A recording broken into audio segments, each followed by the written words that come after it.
Buenas tardes. Quisiera que mantuvieran sus Biblias abiertas en este pasaje de Primera a los Corintios, capítulo 15, versículos 2 y 4, del 2 al 4 y del 24 al 26.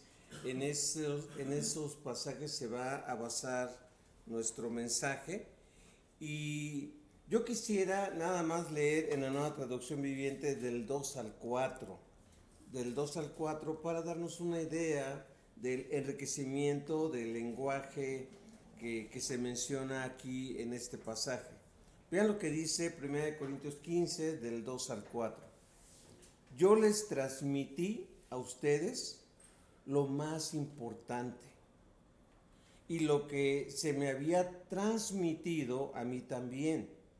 Cristo murió por nuestros pecados, tal como dicen las Escrituras.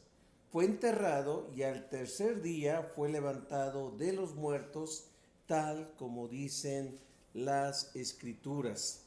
Y yo comento lo siguiente en la introducción. Muchas veces hemos pensado que el mensaje cristiano, y yo he leído libros de comentaristas donde dicen que Pablo inventó el cristianismo. Pablo, a un humilde carpintero que murió como un criminal en una cruz, Pablo de repente le agregó el nombre de Cristo y conformó él el nombre Jesucristo. Y a raíz de este invento es como se fundó y se desarrolló el cristianismo. Mi propósito en esta mañana es desmentir esto, sino más bien que Pablo se sujetó y el Espíritu Santo le abrió el entendimiento de todo el mensaje del Antiguo Testamento, de todo lo que Pablo había estudiado y en lo cual había confiado en el Antiguo Testamento. De repente Pablo todo lo descubre y todo ve su cumplimiento en la persona de Jesucristo. Este mensaje muchos dicen que fue propagado, fue predicado, fue pregonado por personas confundidas, por personas que no tenían letras, no tenían estudios y que no entendían realmente lo que esto significaba. Y nos han hecho creer, y había un historiador romano que burlonamente él dijo, antes de que el cristianismo se hiciera oficial, estoy hablando del año 230, 240 después de Jesucristo, él escribe en su crónica, él dice, y esta nueva religión, dice, está compuesta por gente pobre, por gente no educada, por gente en su mayoría esclavos y mujeres y niños. Esta nueva religión no es digna de que nosotros la escuchemos, de que nosotros la abracemos. Pero vean lo maravilloso que es Dios. 2 siglos después, el emperador romano no le quedó otra más que decir, nos conviene como imperio abrazar al cristianismo. Y de ser el cristianismo una religión de perseguidos, una religión de pobres, una religión de gente que se ocultaba, de repente pasó a ser la religión oficial del Imperio Romano y de ahí se extendió a muchas otras partes. Unos dicen que fue bueno, otros dicen que no fue tan bueno lo que sucedió, que el cristianismo se hiciera oficial de un imperio, porque allí entró la comodidad, entró el relax y entró muchas veces tristemente el abuso de poder. El abuso de poder de todos aquellos o hacia todos aquellos que no pensaran como yo pienso. Pero nuestro propósito en este día es analizar y reflexionar en lo que Pablo comprendió y en lo que Pablo transmitió.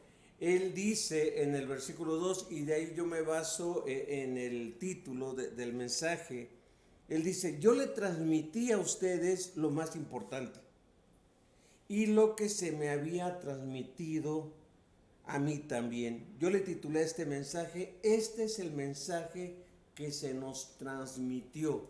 Este es el mensaje que recibimos. No estamos inventando nada, no estamos adornando nada, no estamos agregándole nada. Estamos enriqueciendo a aquello que se nos transmitió. Y en primer pensamiento que les quiero dejar es, el mensaje que se nos transmitió es, ¿quién es Jesús? ¿Quién es Jesús? Es bien importante. Obviamente aquí vamos nosotros a acomodar con quién estamos hablando, con quién estamos hablando. Por ejemplo, cuando Jesucristo habló con Nicodemo, él sabía que estaba hablando con una persona religiosa y le empezó a hablar del Espíritu y le empezó a hablar de que uno no sabía cómo trabajaba el Espíritu Santo.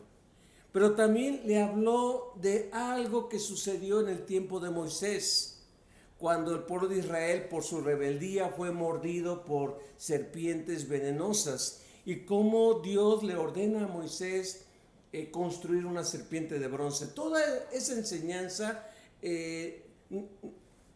Nicodemo la sabía. Y Jesús se encarga de decir, así como el pueblo creyó al ver a la serpiente de bronce, es necesario que el Hijo del Hombre sea levantado para que todo aquel que en él cree no se pierda, mas tenga vida eterna. Entonces Jesucristo le habla a Nicodemo de la necesidad de un Mesías, de la necesidad de un Cristo. Y Pablo no usa el nombre de Jesús en el versículo 2. En el versículo 2 Pablo usa el nombre de Cristo, de tal manera que todo aquel que registrara el nombre de Cristo sabía que era el término griego para la palabra Mashiach o Mesías en hebreo. En otras palabras, este hombre que fue muerto en la cruz era el Cristo, era el Mesías. Y cuando pensamos en el Cristo, estamos pensando en aquel libertador, en aquel que el pueblo de Israel, y no nada más el pueblo de Israel, sino el mundo estaba esperando. Quiero mencionar algunos detalles para ver en lo que se basaba Pablo. Por ejemplo, Pablo decía, el Cristo que murió en la cruz es aquel que Dios predijo en Génesis 3:15. Donde le dijo a la mujer y le dijo a la serpiente, pondré enemistad entre ti y la mujer, entre tu simiente y la simiente suya. Dice, la simiente de la mujer, te aplastará la cabeza y tu serpiente lo herirás en el calcañar. En otras palabras, va a haber guerra y va a haber muerte y va a haber batalla, pero va a haber victoria de alguien que va a venir y que va a venir por medio de la mujer. Entonces el pueblo y la gente empezó a anhelar y a esperar a un Mesías, a un libertador. ¿Y por qué? Porque entró la maldad, entró la corrupción y entró el pecado. Más adelante en el mismo Génesis, Dios le dice a Abraham, todavía no existe pueblo de Israel, pero Dios le dice a Abraham, sígueme a la tierra que yo te voy a dar. Cree en mí, cree en mí. Y vas a ver que en tu simiente serán benditas todas las familias de la tierra. No nada más está hablando de los judíos, está hablando de que a través de su simiente en singular, a través de Jesucristo, a través de este Mesías que va a venir, todas las familias de la tierra van a ser restauradas, van a ser bendecidas. Si bien el pecado entró en todo el mundo, si bien la maldad y la corrupción entró en todo el mundo, a través del Mesías va a venir bendición, va a venir perdón, va a venir salvación. Eso mismo Dios le prometió a David, que se iba a levantar a alguien alguien de su descendencia que se iba a centrar en el trono, pero no un trono pasajero, sino un trono eterno, un trono donde él va a reinar para siempre. Entonces el pueblo empezó a anhelar, a añorar la venida de un libertador, de un Mesías. Posteriormente el profeta Isaías dice que este Mesías iba a ser un siervo, e iba a ser un siervo sufriente. Y de Isaías 40 hasta Isaías 53 se nos habla de un siervo sufriente, se nos habla, y más específicamente en Isaías 52 y 53, de que este Mesías iba a ser golpeado, iba a sufrir e iba a morir por nosotros. Dice que como cordero fue llevado al matadero y no abrió su boca, no abrió su boca. Y como que escondimos su rostro, nuestro rostro de él, y nuestra paz fue conseguida a través de sus dolores, varón de dolores, experimentado en quebranto. Así que a través de este Mesías iba a venir restauración. Y Isaías concluye su libro diciendo, por medio de este rey Mesías, todas las cosas van a ser hechas nuevas. La maldición, la muerte, la maldad, la guerra, todas estas cosas que atribulan a la humanidad, todo va a ser cambiado y hecho nuevo por este Mesías. Así que cuando Pablo está diciendo lo siguiente, vean lo que dice el versículo 4. Cristo murió por nuestros pecados, tal como lo dicen las Escrituras. Pablo está diciendo, lo que les estoy enseñando, lo que les estoy compartiendo, viene desde Génesis. Y va por toda la Biblia este mensaje. No estoy inventando nada, no estoy agregando nada, simplemente estoy trayendo a luz el cumplimiento de quién es Jesús, este hombre al que se le dio muerte en una cruz. Este Jesús es el Cristo. Y Pedro lo descubrió. Pedro dijo, tú eres el Cristo. Porque Jesús dijo, ¿quién dice a la gente que soy yo? Unos dicen que eres el profeta, otros dicen que eres Jeremías que regresó, otros dicen que eres Juan el Bautista que resucitó, otros dicen, en fin, que eres un profeta. ¿Y ustedes? ¿Quién dicen que soy? Tú eres el Cristo, el Hijo del Dios viviente. Tú eres el Cristo, el escogido de Dios, tú eres Dios mismo. Y nuestro mensaje, tu mensaje, sin importar a quién le hablemos, Jesucristo se lo dice a Nicodemo. Pero en Juan 4, Jesucristo habla con una mujer, curiosamente no judía, no preparada, pero además una mujer de mala fama, porque llevaba una vida desordenada.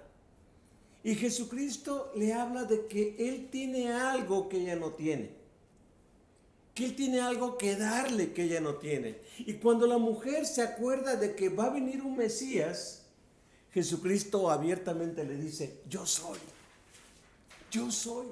La gente tiene que saber, la gente tiene que conocer quién es Jesús.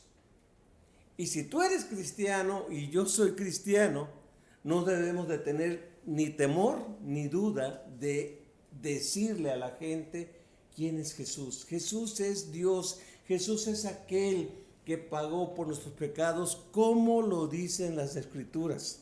Pablo fue bien claro diciendo, miren, el mensaje que yo les traigo, el mensaje que se me transmitió, es el mensaje que doy. Lo que la Biblia dice, lo que la Biblia dice. Así que tengamos confianza de que este mensaje que se nos transmitió, de que Jesús, quién es Jesús y lo que representa para nosotros, lleva poder. Lleva poder. Tal vez la gente dude, tal vez la gente se burle, tal vez la gente como yo en el pasado diga, Jesús fue un revolucionario, o Jesús fue un buen maestro, o Jesús fue un hippie que enseñó lo que es amor y paz y todo esto. No, Jesús es más que eso. Jesús es el Cristo, el Hijo de Dios, Dios mismo que vino a pagar por nuestros pecados. Pero no nada más eso, sino también, en segundo lugar, el segundo pensamiento que les quiero dejar es ¿qué hizo Jesús? Es importante no separar la persona de Jesús con lo que hizo Jesús. Y yo creo que si hemos leído la Biblia, si entendemos el mensaje cristiano, sabemos qué hizo Jesús. Vean lo que dice el resto del versículo 3 y 4. Dice, Cristo murió por nuestros pecados, tal como dicen las Escrituras. Versículo 4, fue enterrado y al tercer día fue levantado de los muertos, tal como dicen las Escrituras. Y tal vez tú te preguntes, ¿en dónde dice la Biblia que fue enterrado? ¿En dónde dice la Biblia que resucitó al tercer día conforme a las Escrituras? Bueno, pudiéramos en un momento dado comentar, Isaías 53 habla de que él murió y que su tumba fue contado entre los ricos, porque hasta eso le prestaron una tumba de un hombre noble, de un hombre rico. Jesús no tenía en ese aspecto, así que un hombre llamado José de Arimatea le dio su tumba sin saber que nada más iba a ser prestada por 3 días. Pero él de buen corazón lo hizo. Pero también las Escrituras dicen que hubo un profeta llamado Jonás. Y este profeta llamado Jonás fue sepultado. Un gran pez lo devoró. Y estuvo, dice la Biblia, 3 días. 3 días dentro de ese pez. Y después fue devuelto a la vida. Prácticamente Jonás murió. Y después fue devuelto a la vida para que él diera un mensaje. Y Jesús con toda confianza dice, y así como Jonás estuvo en el vientre del pez, así también el Hijo del Hombre estará 3 días sepultado y al tercer día resucitará.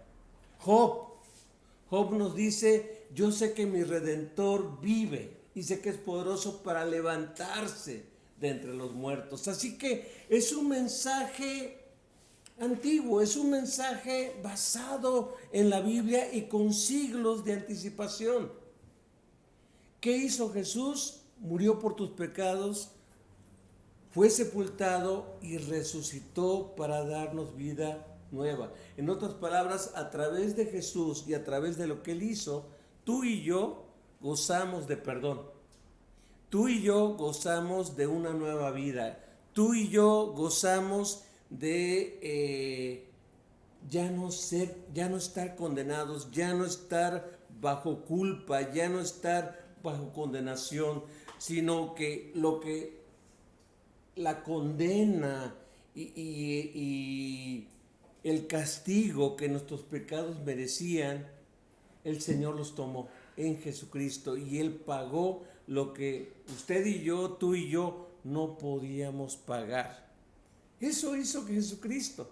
No nada más dio grandes enseñanzas, no nada más sanó gente enferma, sino que lo más importante, Pablo dice, de entre todas las cosas, lo más importante que les enseño, que les transmito y que se me transmitió a mí, es de que Cristo murió por nuestros pecados y fue sepultado y resucitó para darnos una vida nueva, para darnos victoria y un propósito, un sentido por el cual vivir en ese aspecto. En tercer lugar, el tercer pensamiento que es el mensaje que recibimos y el mensaje que Dios nos manda a compartir. Yo espero que al estar meditando en esto tú digas, pues después de todo no está tan difícil. Nada más tenemos que hablar quién es Jesús. Tenemos que decir qué hizo Jesús. Y en último lugar, ¿qué promete Jesús? ¿Qué trae de nuevo? ¿Qué trae para darnos seguridad en la vida? ¿Qué trae Jesús a nuestras vidas? Esto es lo que la gente necesita oír. Si la gente rechaza, si la gente no cree, si la gente abraza este mensaje, bendito sea el Señor.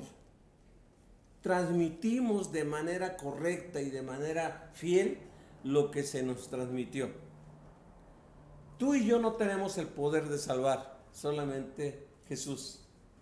Tú y yo no tenemos la capacidad para que la gente nos siga. Buscamos que la gente siga a Jesús. Tú y yo no somos obradores u operadores de milagros ni de maravillas. El que lo hace es Jesús. Y si nos quiere usar para orar por enfermos, para orar por gente atribulada y sin paz, y Dios nos quiere usar como instrumentos para sanar personas, es Jesús. Al final de cuentas, toda la gloria es para el Señor Jesucristo. ¿Amén? Amén. Claro que sí. Por último, están, tercer pensamiento, las promesas que Jesús aseguró. Con lo que Él hizo, hay promesas que Él asegura. Y de acuerdo a los tiempos que vivimos, vean lo que dice versículos 24 a 26 en la Nueva Traducción Viviente. Dice: después de eso, después de todo lo que hizo, después de asegurarnos resurrección, de asegurarnos el perdón de los pecados, de asegurarnos una vida nueva, dice, después de eso vendrá el fin, cuando Él le entregará el reino a Dios el Padre, luego de destruir a todo gobernante y poder y toda autoridad. Platicábamos eso, y Irene compartía eso hace como una hora, diciéndonos que el poder que tú y yo pudiéramos tener en esta tierra nos es dado por Dios, y si nos es dado por Dios, si lo mal usamos, también se nos puede quitar, nos puede hacer arrebatado. Eso le puede suceder a cualquier dictador, a cualquier líder político, a cualquier líder religioso, a cualquier persona en poder. El Señor está por encima de todo. Eso se lo dijo a Pilato. Pilato, bien orgulloso, le dice cuando está frente a él: ¿qué no sabes que yo tengo el poder para crucificarte y el poder para liberarte? Y Jesús le dice: tú no tendrías ningún poder si no te fuera dado de arriba. Y este Jesucristo, que es Dios, que es Mesías, que pagó por nosotros, este mismo Jesucristo dice, versículo 24, luego de destruir a todo gobernante, a todo aquel que se levanta en contra de Él, en contra de Dios, todo poder y toda autoridad. Vean lo que dice el versículo 25. Pues Cristo tiene que reinar hasta que humille a todos sus enemigos debajo de sus pies. Este Cristo, que es Dios, que es Mesías y que hizo con su muerte y su resurrección, hizo la obra de Dios y logró nuestro perdón y nuestra salvación. Este mismo Cristo es Rey. Y este mismo Cristo, un bendito día, va a reinar, y va a reinar físicamente. No estamos hablando de reinar espiritualmente, va a reinar físicamente. Pablo lo dice de otra manera en Filipenses, donde dice: toda rodilla se doblará y toda lengua confesará que Jesucristo es Kyrios, que Jesucristo es el Señor, para gloria del Padre. Así que dice, Él, después de que conquiste todas las cosas, dice, le va a entregar el reino al Padre. Pero vean algo tremendo en el versículo 26.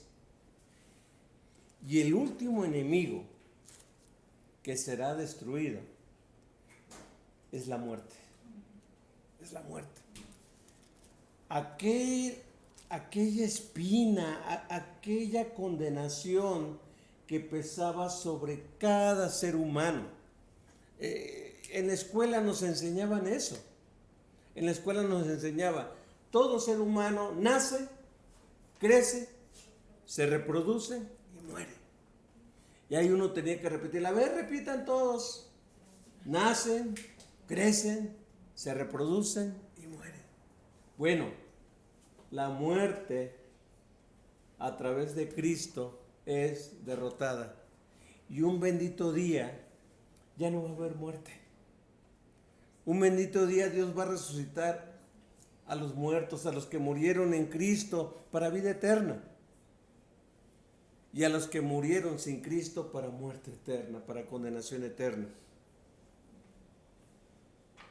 Y un bendito día la muerte ya no tendrá ningún tipo de autoridad. Porque acuérdense, la paga del pecado es muerte. ¿Cuánta gente no ha muerto por causa de la guerra? ¿Cuánta gente no ha muerto? Yo estaba leyendo hace poco que me parece que la segunda causa de muerte entre adolescentes en los Estados Unidos es por arma de fuego. Tremendo. Se habla de drogas, se habla de muchas cosas, pero la muerte es la que parece estar reinando. Uno ve los noticieros y aunque en algunas partes digan fake news o noticias falsas, es impresionante ver la cantidad de cadáveres de gente muerta por causa de la guerra, o de gente muerta por causa del narcotráfico, por causa de la violencia, o gente que es secuestrada, gente que es maltratada, gente que es levantada en las calles y que posteriormente sus cuerpos aparecen en diferentes lugares. Es algo aterrador y algo que a mucha gente los mantiene esclavizados. Pero la promesa de Jesucristo es, un día la muerte será destruida. Y el recuerdo de todas esas cosas corruptas, el recuerdo de todas esas cosas que hacían que derramáramos lágrimas o que estuviéramos tristes, dice, ya no será. Ven que tenemos un mensaje lleno de esperanza también. Y todo eso, ¿por qué? Porque Jesucristo lo prometió y Jesucristo lo aseguró. Nuestro mensaje es un mensaje poderoso. Y no es un mensaje inventado, es un mensaje que nace en el mismo corazón de Dios desde el primer libro de la Biblia, Génesis, y va atravesando por todas las escrituras. Eso fue lo que hizo enardecer el corazón de los discípulos que se toparon con Jesús resucitado. Y yo compartía algo, una frase, unas palabras de este pastor de Nueva York, Timothy Keller. Él decía más o menos lo siguiente: si Jesucristo resucitó, te debe importar o te debe ser muy importante para ti todo lo que Él dijo.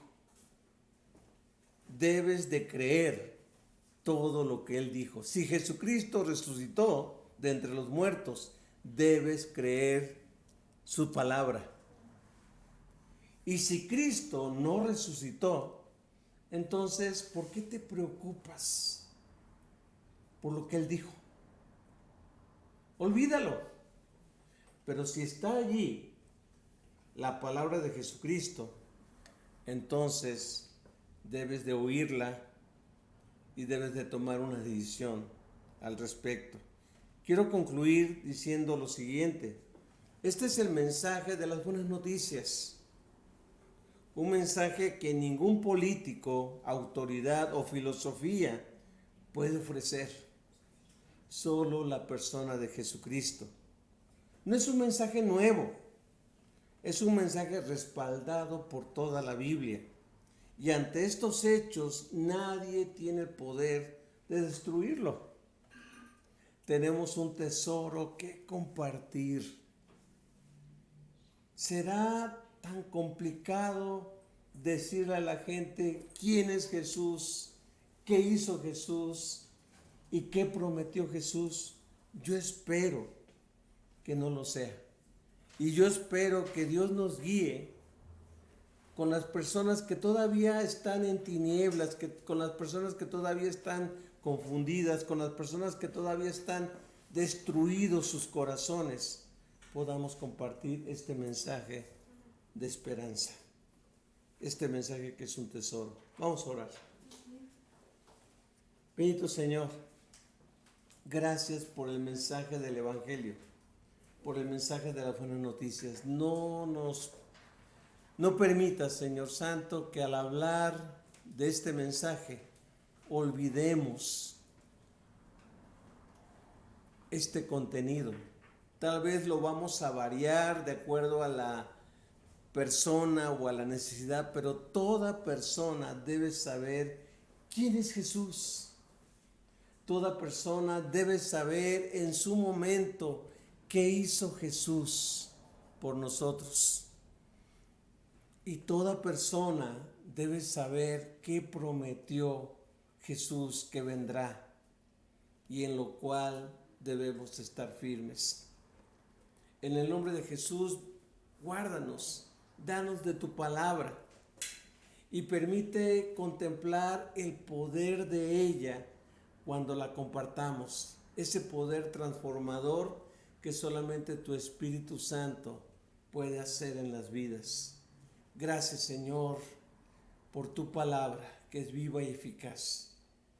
A ti sea toda la gloria y la honra por siempre. Y de ti queremos hablar, no de nosotros, solamente de ti queremos anunciar las buenas noticias. En el nombre de Jesucristo, gracias, Señor. Amén, Padre. Amén. Vamos a continuar con nuestro